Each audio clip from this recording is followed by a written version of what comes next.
প্ৰিয় ছাত্ৰ-ছাত্ৰীসকল, জেজেবি মেথ চেনেলটোলৈ তোমালোক সকলোকে স্বাগতম জনাইছো।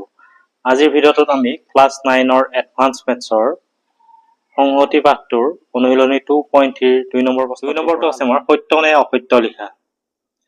এতিয়া আমি সত্য অসত্য কৰাৰ আগতে আমি সংহতিৰ সাবসেট আৰু প্ৰপাৰ সাবসেট কি আছিল আমি এই বিষয়ে আকৌ মনত পেলাই লওঁ। A is a subset of B. A is subset of B হলে কি আছিল? ইয়াত থাকা প্ৰতিটো মৌলৰ বিট আছিল, অৰ্থাৎ x belongs to A যদি হয় x belongs to B হ'ব। তাৰ মানে এনেকুৱা হ'ব, ধৰা A এটা সংহতি আৰু এইটো চিনে আমাৰ সংহতিৰ প্ৰতীকটো বুজায়, আৰু A সংহতিত সাপোজ 1 2 3 এইকেইটা মৌল আছে, আৰু B সংহতিত আমাৰ 1 2 3 4 এইকেইটা মৌল আছে। এতিয়া ইয়াত থাকা মৌলকেইটা আমাৰ B2 আছে, ইয়াত কি কি মৌল আছে 1 2 3, আকৌ B2 তোমাৰ 1 2 3 আছে। তাৰমানে এই ক্ষেত্ৰত আমি কি ক'ব পাৰো, এই ক্ষেত্ৰত আমি A is subset of B বুলি ক'ব পাৰো।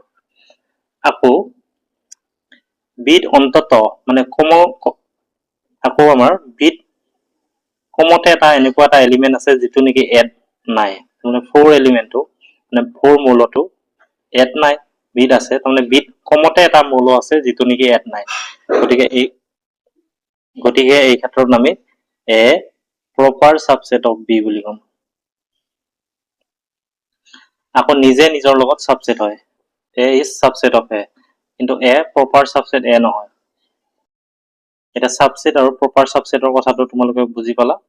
আকৌ এইটোত চাবাচোন, আৰু এটা আকৌ A equal to 1 2 3 আছে, মানে A সংহতিটোৰ মৌল 1 2 3 আছে। তাৰমানে আমি এনেকৈ লিখিম 1 2 ক'ত আছে, এড আছে, 2 2 এড আছে, 3 2 এড আছে। এইটো চিনে বিলংছ টু বুলি কয়। কিন্তু আমি এনেকৈ সংহতি চিন লিখি কেনে বিলংছ টু A লিখিব নোৱাৰো, তেতিয়া does not belongs two A বুলি লিখিব লাগিব। সেইখিনি কথা আমি জানিব লাগিব। এতিয়া আমি অনুশীলনী 2.2 2 নম্বৰ প্ৰশ্নটো কি আছে চাম। 2 নম্বৰ, সত্য নে অসত্য লিখা। যদি A equal to A B C D E A সংহতিটোত এইকেইটা মৌল আছে, তেন্তে আমাক এইটা সত্য নে অসত্য সুধিছে। এইটো সংহতি does not belongs two A, মই ক'লো নহয় সংহতি চিন থাকিলে ইয়াত আমাৰ does not belongs two A হ'ব, মানে বিলংছ টু A লিখিব নোৱাৰো আৰু আমি, গতিকে এইটো সত্য হ'ব। আকৌ এইটো কৈছে A B আকৌ এইটো কৈছে A B belongs to, সংহতি চিন আছে, belongs to A আছে, গতিকে এইটো অসত্য হ'ব। আমি যদি অকল A B belongs to A লিখো তেতিয়াহ'লে সত্য হ'ল হয়, কিন্তু এইটো সংহতি চিন আছে গতিকে এইটো অসত্য হ'ব। তাৰপিছত 3 নম্বৰটো কৈছে C D E এই সংহতিটো প্ৰপাৰ সাবসেট অফ A বুলি কৈছে। এইটো চিন আমাৰ প্ৰপাৰ সাবসেট, অৰ্থাৎ C D E এলিমেন্ট কেইটা আমাৰ A টো আছে, আৰু ইয়াত কেইটামান বেছিকে আছে যিকেইটা নেকি ইয়াত নাই। ইয়াত কি আছিল A B C D E, আমাৰ C D E টো আছে ইয়াতে, গতিকে এইটো প্ৰপাৰ সাবসেট অফ A হ'ব, এইটো সত্য। 4 নম্বৰ কৈছে phi belongs to A, phi মৌলটো এই সংহতিটোত আছে নেকি, ইয়াত phi আছে নেকি, নাই, গতিকে এইটো অসত্য হ'ব। আৰু phi is subset of A, sorry এইটো phi is proper subset of A, proper subset of A, তাৰমানে phi is subset of A হ'ব, proper subset of A হ'ব, এইটো সত্য। আৰু A belongs to A, ইয়াত কেপিটেল A টো আছে নেকি এই সংহতিটোত, নাই, গতিকে এইটো অসত্য। আৰু সংহতি E is proper subset of A, এইটো সত্য। এইটো তোমাৰ A equal to A সংহতিটো কৈছে, এইটো অসত্য হ'ব। আৰু 0A এই সংহতিটো proper subset of A, ইয়াত 0 আছে নেকি, নাই, গতিকে এইটো অসত্য। আৰু 0, A এই সংহতিটো A সংহতিৰ সমান বুলি কৈছে। ইয়াত দুটা মৌল আছে, ইয়াত এটা মৌল আছে, গতিকে এইটো অসত্য। আৰু এইটো কৈছে তোমাৰ B C D equal to C D B, একে কথা, ইয়াত B আছে, ইয়াত B আছে, ইয়াত C আছে, ইয়াত C আছে, ইয়াত D আছে, ইয়াত D আছে, গতিকে এইটো সত্য হ'ব। আৰু phi is proper subset of A সংহতিৰ, এই A সংহতিটোৰ proper subset বুলি কৈছে phi। phi যিকোনো সংহতিৰ কি হ'ব, সাবসেট হয়, proper subset হয়। গতিকে এইটো সত্য। এইটো কৈছে তোমাৰ এ বি চি, এই সংগতিটো আকৌ এ সংগতি, এইটো বি সংগতি, এইটো চি সংগতি, আকৌ সংগতিৰ ৰূপত আৰু সংগতি আছে, গতিকে এইটো সত্য হ'ব। আৰু phi subset of A, phi proper subset of A, এইটো সত্য হ'ব। ফাই যিকোনো সংগতি সাবসেট হ'ব আৰু প্ৰপাৰ সাবসেট হয়। এইটো তোমাৰ কৈছে ফাই প্ৰপাৰ সাবসেট অফ, আকৌ ফাই সংগতি বুলি কৈছে, ফাই সংগতিটোৰ প্ৰপাৰ সাবসেট ফাই হ'ব, গতিকে এইটো সত্য। 16 নম্বৰটো কৈছে যদি A proper subset of B তেন্তে A dash proper subset of B dash বুলি কৈছে, এইটো আমাৰ অসত্য হ'ব। B dash proper subset of A dash. 3 নম্বৰটো আছে আমাৰ যদি A proper subset of B, B proper subset of C, দেখুৱা যে A proper subset of C. এইটো আমাৰ সহজ একেবাৰে, আমি x belongs to a বুলি ললো। এটা x টো aত আছে, যদি aত থাকে তেতিয়াহ'লে x টো ক'ত থাকিব, b টো থাকিব, x belongs to b হ'ব। কিহৰ কাৰণে হ'ব এইটো, যিহেতু আমাৰ a proper subset of b, তাহলে b ত অন্তত এটা মৌল আছে যিটো নেকি aত নাই, গতিকে x টো যদি aত থাকে x টো ক'ত থাকিব, b টো থাকিব।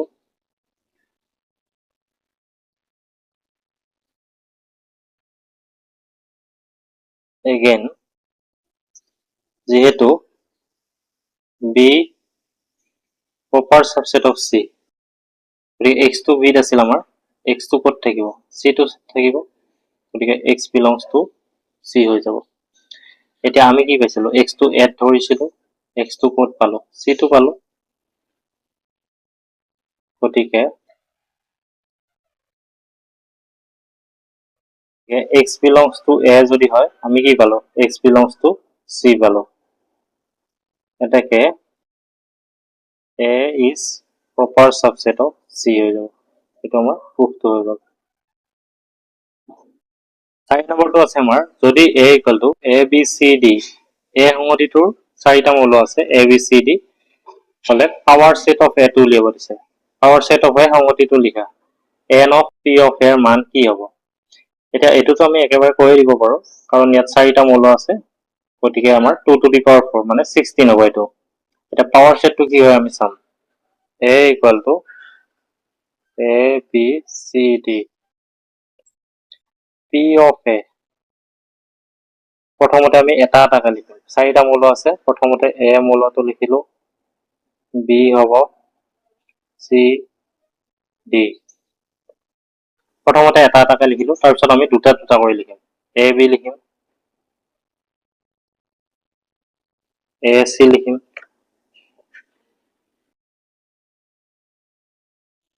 a d, তাৰপিছত তোমাৰ b c d d c d,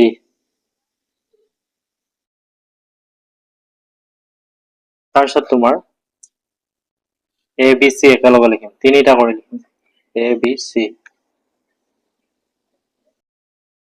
a b d লিখা,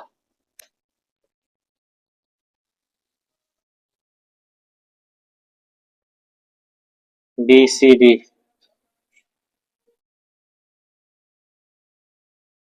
b c d লিখিলো, আৰু a c d হ'ব,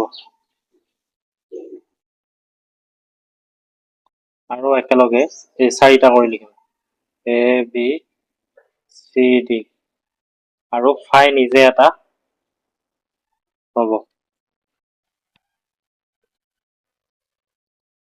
কেইটা হলে এতিয়া 1 2 3 4 5 6 7 8 9 10 11 12 13 14 15 16, 16টা হ'ব লাগিব, অৰ্থাৎ n of p of a কিমান হ'ব, 1 2 3 4টা মৌল আছে, 2 to the power 4 equal to 16 হ'ব, এইটো হৈ গ'ল। 5 নম্বৰ আছে a সংগতি আৰু ফাই সংগতি দুটাৰ আটাইবোৰ উপসংগতি লিখা। এতিয়া a ৰ উপসংগতি আমাৰ ফাই এটা উপসংগতি হ'ব আৰু a টো নিজে হ'ব, আৰু ফাইৰ উপসংগতি, ফাই মানে আমাৰ কি ৰিক্ত সংগতি, একো নাই, অৰ্থাৎ ইয়াৰ উপসংগতি আমাৰ 2 to the power,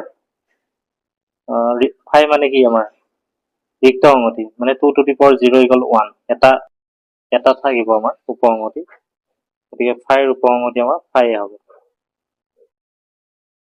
6 নম্বৰটো আমাৰ একেখন ফেঞ্চিটত প্ৰদৰ্শন কৰা U equal to 1 2 3 up to 8। ইয়াতো আছে অকল 1, বি সংহতিত আছে তিনিটা এলিমেণ্ট 1 4 7 আৰু চিত আছে 2 4 5 8 এইকেইটা মূল্য আছে। আমি ফেঞ্চিটত প্ৰকাশ কৰিব লাগে।